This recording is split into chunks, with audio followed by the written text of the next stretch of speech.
40 seconds, someone is involuntarily committed to a psychiatric institution. Every year, 1 million people are electroshocked.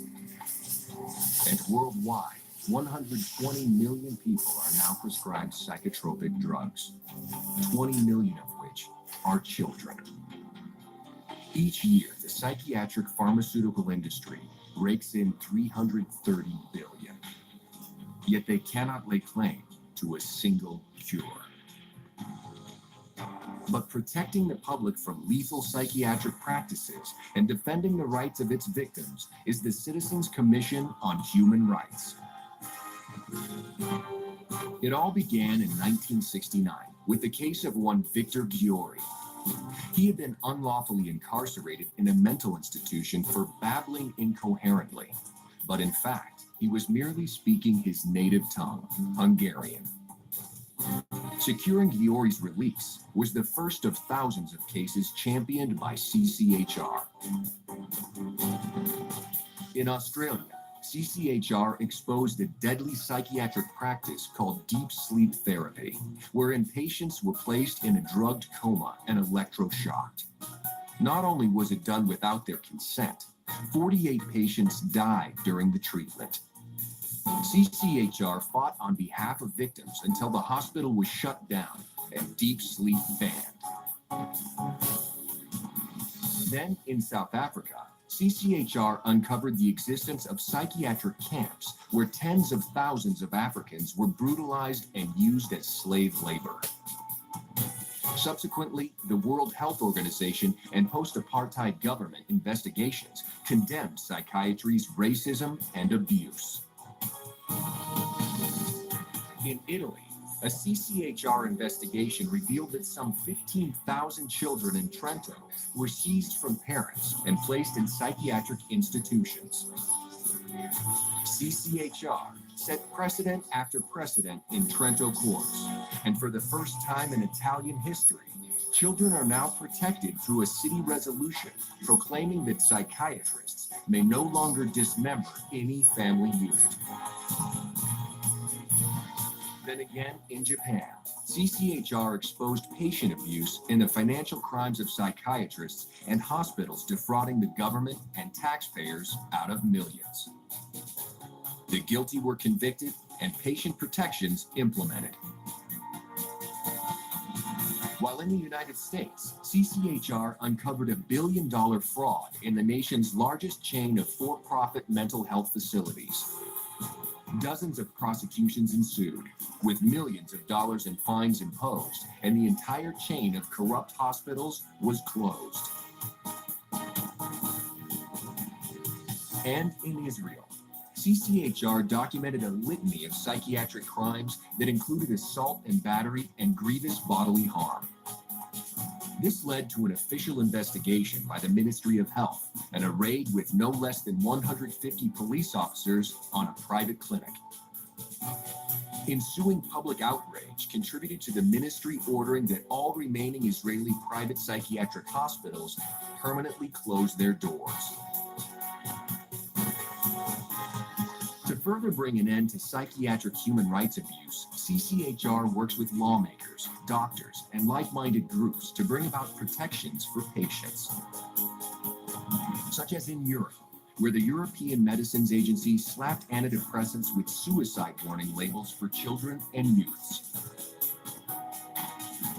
And the United States and Mexico, where thanks to CCHR's relentless efforts in promoting the Child Medication Safety Act, parents can no longer be coerced to give their children psychotropic drugs as a requirement for them to stay in school.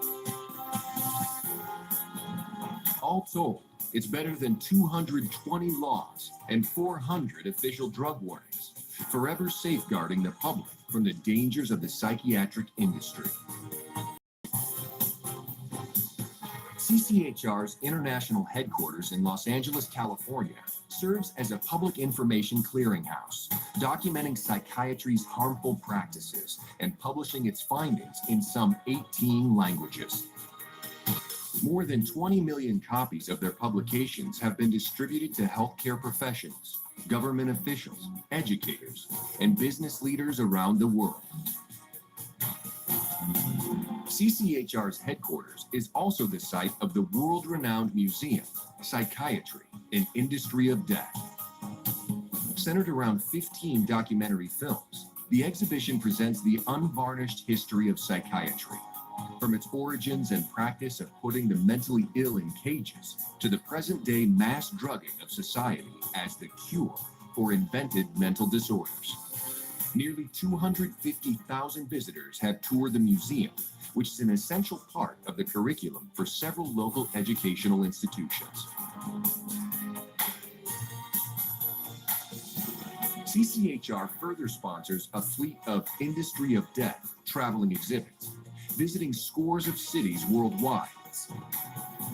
These presentations have revealed the shocking truth about psychiatric abuse to over 850,000 visitors around the world.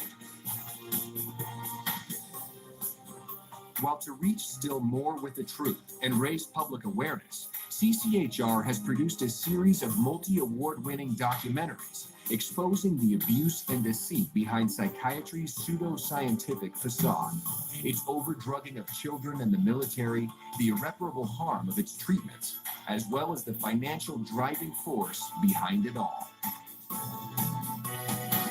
CCHR also provides educators' kits that include a guide with which to hold seminars based on the documentaries. As one example, the Kit for Marketing of Madness provides model legislation, suggested legal protections, and copies of the Psychotropic Drug Series booklets, which outline common side effects of psychotropic drugs, as well as available treatment alternatives. All told, CCHR documentaries and public service announcements have appeared in print, on the airwaves, and across the internet, informing millions with the facts about psychiatry and psychotropic drugs. Wherever human rights are abused by mental health treatment, CCHR is there, blowing the whistle on psychiatric crime, establishing protections for those in distress, and educating the public on the truth behind and alternatives to the unworkable and dangerous practices of psychiatry. Thousands from every faith and walk of life have joined in the fight against psychiatric human rights violations. It is a fight that will continue until psychiatry's abusive and coercive practices cease, and human rights and dignity are returned to all.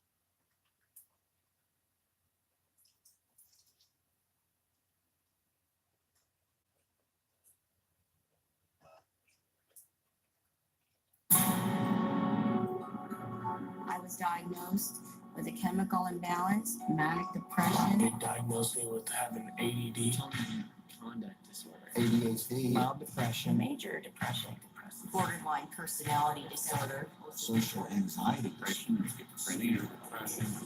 disorder, identity problem disorder. all of these so-called diseases are just made up. They're just fabricated. They're fictions of psychiatry imagination. What psychiatrists do without their labels? They couldn't pretend to be real doctors anymore, Neither could psychologists, Diagnosing, what a godlike thing to do. Making diagnoses. Here's your treatment, a pill. Because so far they're not proving that any so-called mental illnesses exist. These are labels, and that's all they are. But without proof, you can't have credibility. So psychiatrists manufacture their own. It's based on a grab bag of checklists for disorders that are published in a book called the DSM, which is the Diagnostic and Statistical Manual. There are no statistics in this book, by the way. That just makes it sound more scientific. They create this question of disease, and they get together and vote. Is this a disease? All in favor? The American Psychiatric Association is the publisher and owner and wealthy owner of DSM. They've made a great deal of money on DSM. Since the first edition of the DSM, the number of mental disorders voted into psychiatry's diagnostic manual has grown to 374. And with each new disorder, psychiatrists create yet another way to defraud the public.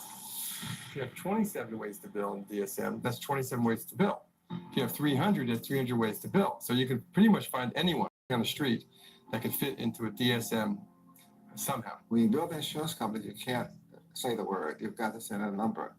And they have numbers for the most ridiculous things. You know, like arguing with your mother or peeing in the bed. Adolescent rebellion disorder is an official psychiatric diagnosis. Arithmetic learning disorder is an official psychiatric diagnosis. General anxiety disorder is a recent diagnosis. The psychiatric industry takes advantage of that. They say, wow, we can get these things categorized and make it look scientific, so let's label everything. Now we have a label for it. We put a coding. Have you ever seen a medical insurance form? Everything has a code. In DSM, it just looks like some magical numbers. Of course, what we're talking about is reimbursement for mental health treatment as an illness. The more types of codings, the more types of illnesses you can come up with, the more claims can be paid, and the more reasons for treatment, and the more reasons for revenue for the psychiatric establishment, for the hospitals, and of course, the pharmaceutical companies. Incredibly enough, while presenting the DSM to the world as scientific fact, psychiatrists freely admit its utter lack of science. We have no diagnostic reliable markers for almost any illness there is in the DSM. What we're testing for in psychiatry, it's hard to say because there's nothing specifically. But as far as a test that's clinically useful, basically we're not there yet. We don't have any laboratory tests that we can use to determine whether somebody does or doesn't have a mental illness. There are no good biological tests for detecting mental illness. There is no test, there's no biopsy you can do. There is no chemical test right now. There are no specific tests to confirm the diagnosis or show the improvement, like any blood tests or any x-rays or anything like that. Oh, in my practice, I don't do any tests. I just speak with people and listen to them, and then I make a decision in what kind of illness. These diagnoses vary as widely as the psychiatrists who make them. In this hidden camera footage, a person visited several different psychiatrists, complaining of the same symptoms. I'm extremely unorganized, and I didn't used to be. It's caused problems in the family. It's caused problems getting, I'm self-employed. So you've got ADD, ADHD, you're depressed, and your depression is bipolar depressed. You have a brain chemistry disorder that's polygenetic. You have a lot of the symptoms of depression. So it seems like it is a mixed picture. What that means is like we got some depressive symptoms and some, high symptoms. If you're bipolar, I'll need to give you a mood stabilizer. We don't know how to consider low-grade bipolar. You are more of the ADD and ADHD. And as far as medications for depression, because I would recommend that you start a medication, which are Zoloft, Paxil, Celexa. Usually propylene XR is pretty good. I'll give you some Lexapro in the morning and some trazodone at night. Lamictal better medication for that. It works on your depression also. But the treatment for any bipolar cycling is the same. The lithium, Remeron is another one. trazodone, Zenerdol, Good Lavotrain, Lexapro, Lamictal, Equadroid, Depakote, lithium, and you may need an antidepressant also with your Lamictal. We don't know if I give you a medication if it is going to work or not. To a certain degree, it's trial and error. You never know if it's the right drug. How many people have I cured? Well, there are no real cures right now in psychiatry. I have cured none of my patients. We're always challenged by our lack of knowledge. I mean, in fact, we don't know what the causes of mental illness are. Most mental illnesses, we do not know the cause. Of course, it would be nice to know exact reasons of disorders, but maybe in the future. I'm the Director of Research at the American Psychiatric Association. We don't know the etiology of really any of the mental disorders at the present time.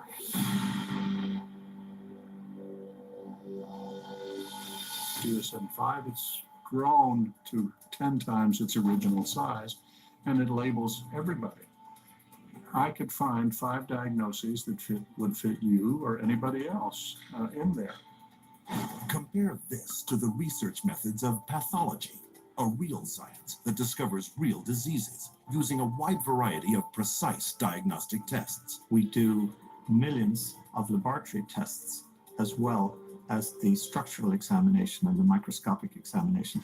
It's a whole series of applied scientific procedures. In the case of psychiatry, there isn't any laboratory tool that can precisely identify psychiatric disease and allowed to be classified. It's not as if there's some study of tissue or some study of the body or some study of matter. These are all categories which are made up. They're simply made up. They don't exist in nature. They're decided upon by psychiatrists and voted on.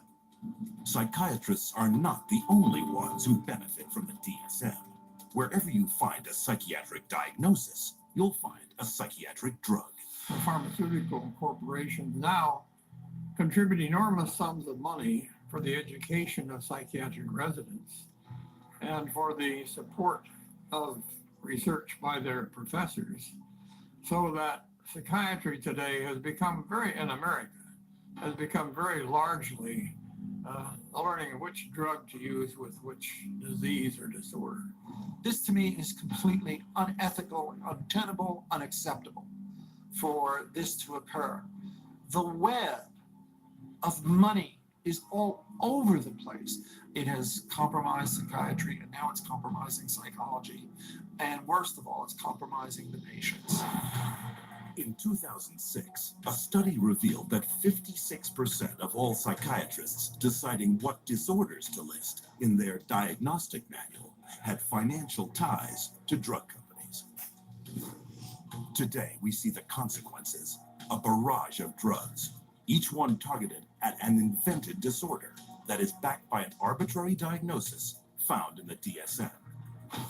The fact that it is couched in the language of science without necessarily having any of the scientific data or underpinnings to justify it is as threatening as anything we've seen today. And psychiatry's latest and most expensive ploy to fool the public by imitating legitimate medicine? Brain scan.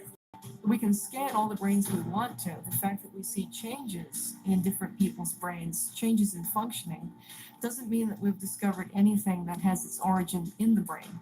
It just means that we're seeing changes, but it doesn't mean that there's something with the brain. They have no reliable measures about precise blood flow patterns for any of the psychiatric disorders using any of the scans. It's marketing. This is marketing. This is not science. This is incredibly effective marketing. It has nothing to do with science.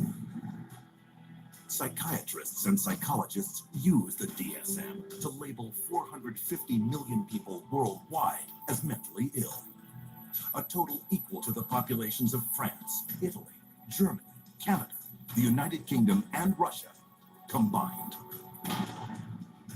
While sales of the psychiatric drugs they push have topped $84 billion annually, funding from world governments for these patients grows psychiatry over $250 billion a year.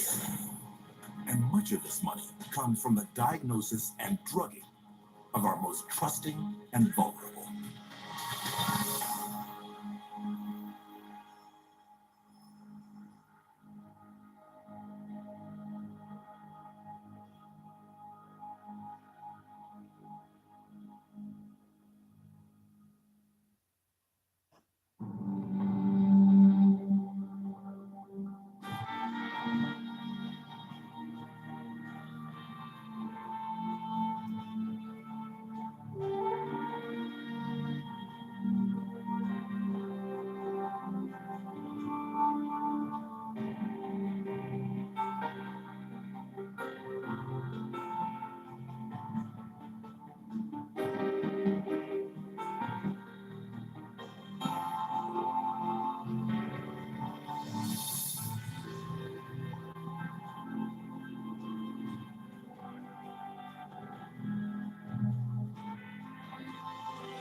Side effects: nausea, vomiting, dry mouth, obesity, dizziness, excessive tiredness, headache, panic attacks, Seizures, glaucoma, abnormal pain, blood vision, hostility, nervous confusion, blood pressure, hallucination, heart rate, anxiety. and suicidal thoughts.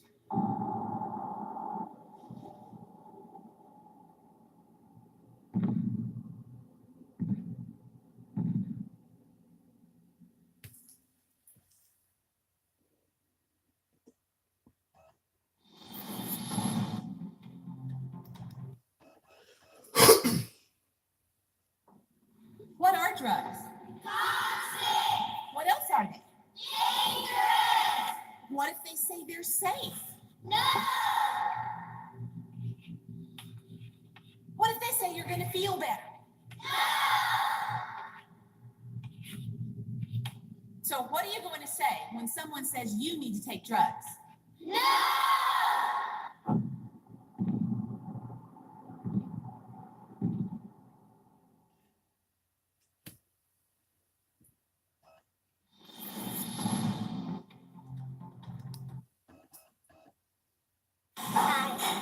Do you have a special birthday message for that, right?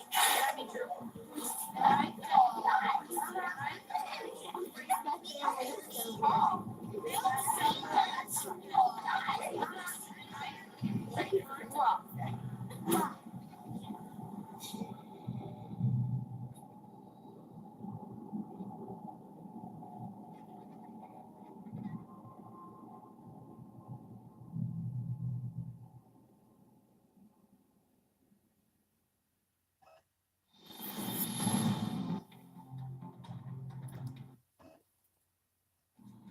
In your son's situation, I would recommend that we go with medication.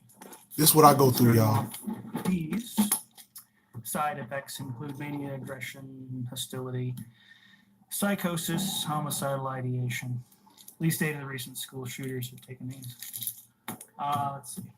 Got Springfield, Oregon school shootings, the Red Lake, Minnesota school murders, and Columbine massacre. But it's really up to you.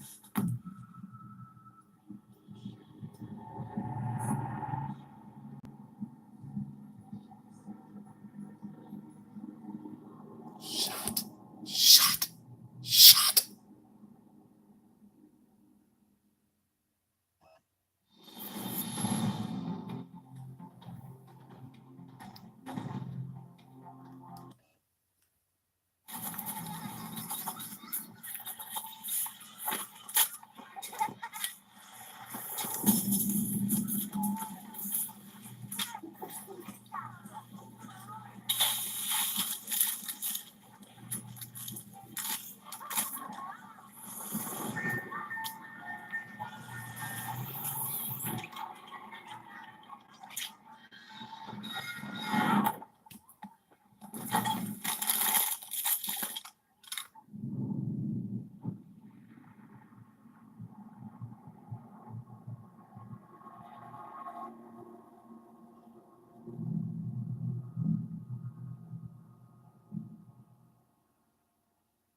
Okay.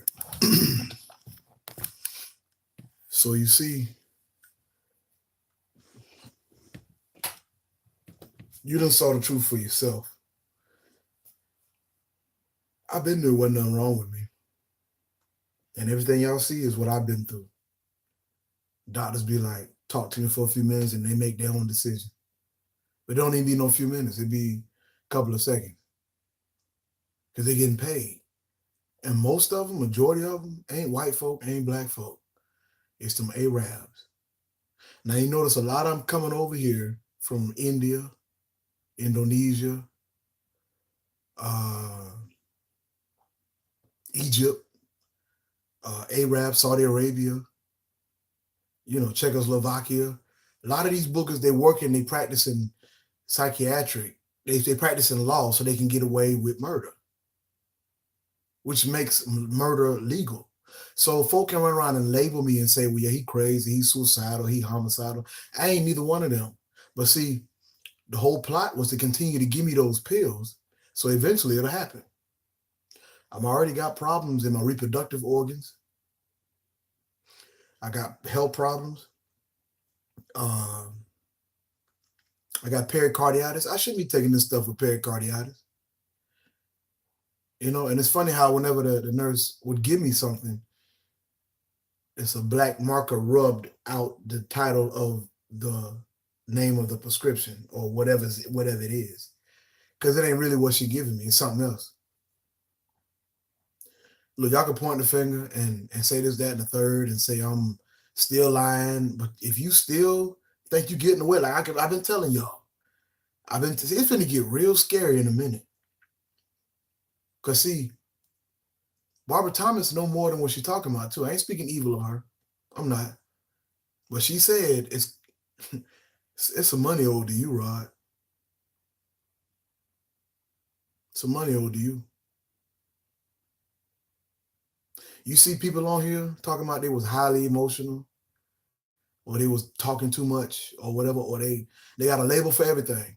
They got a diagnosis for everything, but there was no test done. No test. How can you go to the hospital and get tested for HIV? You can get tested for a common cold or syphilis or gonorrhea or any type of STD. You can go get tested for high blood pressure, high blood sugar, diabetes, gout. All these medical stuff that you can go to the hospital right now and get tested for, and they will let you know proof of what you're dealing with according to the labs. You heard that lady say that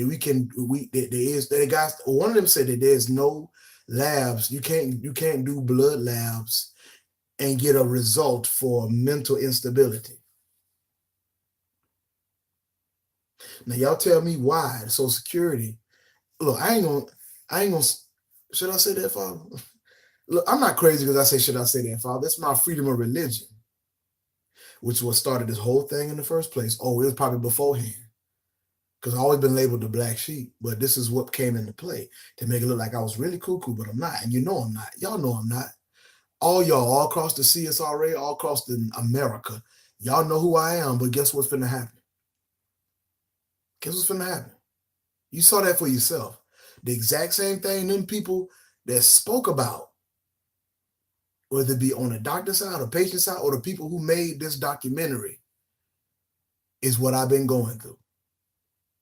The examples of different doctors and what they had to say. The medicines, the different labels. I've told my therapist and everybody else the same thing. They ain't doing nothing but getting paid. It ain't real. It ain't real.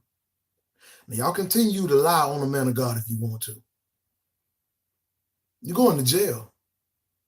If you don't stop, you're going to hell, especially the church, because you're getting rich off me.